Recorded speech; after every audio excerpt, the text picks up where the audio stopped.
ഇവാഞ്ചലിയും അനുദിന സുവിശേഷ വിചിന്തനം.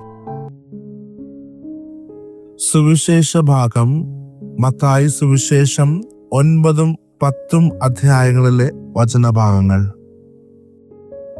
ഒരു യുവവിഷ്ണു സന്യാസി തൻ്റെ ജനങ്ങൾക്ക് വേണ്ടി ആ പ്രദേശത്ത് ദൈവത്തിൻ്റെ സ്നേഹം പങ്കിടാൻ തീരുമാനിച്ചു.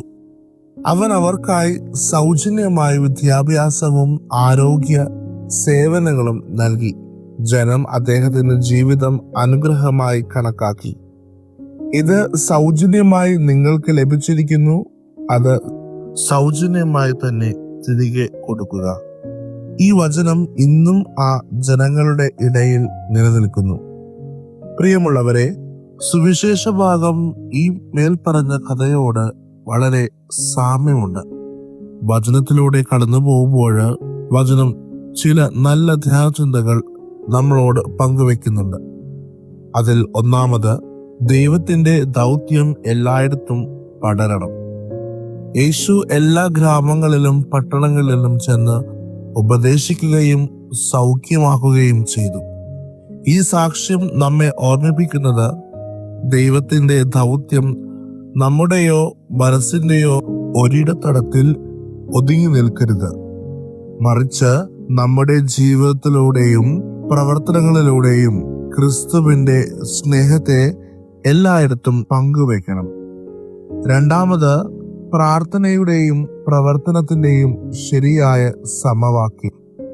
സുവിശേഷത്തിൽ യേശു പറയുന്നുണ്ട്, കൊയ്ത്തിന്റെ നാഥനോട് പ്രാർത്ഥിക്കുക എന്നത്.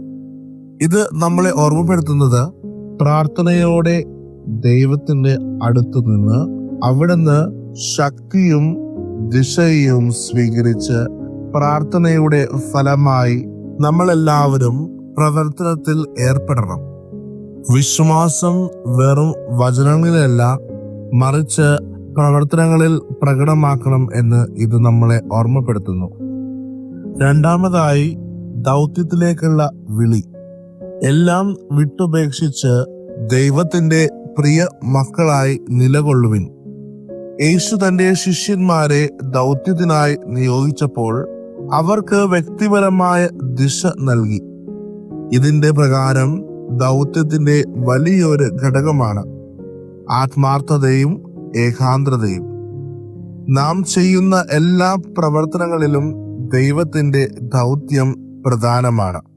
മൂന്നാമതായി, ആത്മീയ ആരോഗ്യവും നൽകുന്ന ദൗത്യത്തിന്റെ പ്രതിബദ്ധത.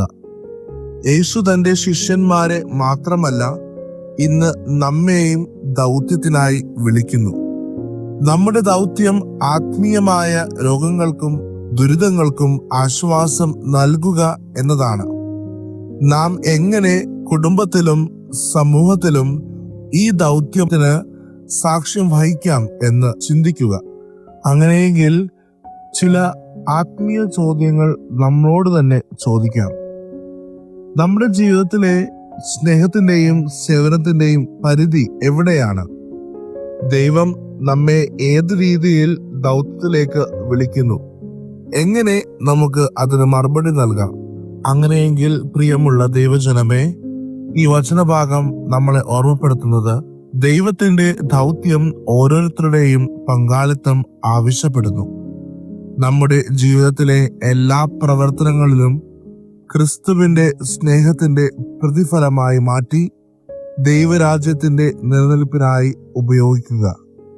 ദൈവം പകർന്ന ആ നിസ്വാർത്ഥ സ്നേഹവും സേവന മനോഭാവവും ജീവിതത്തിൽ നടപ്പിലാക്കാൻ തയ്യാറായിരിക്കാം. ദൈവം നമ്മളെ സമൃദ്ധമായി അനുഗ്രഹിക്കട്ടെ.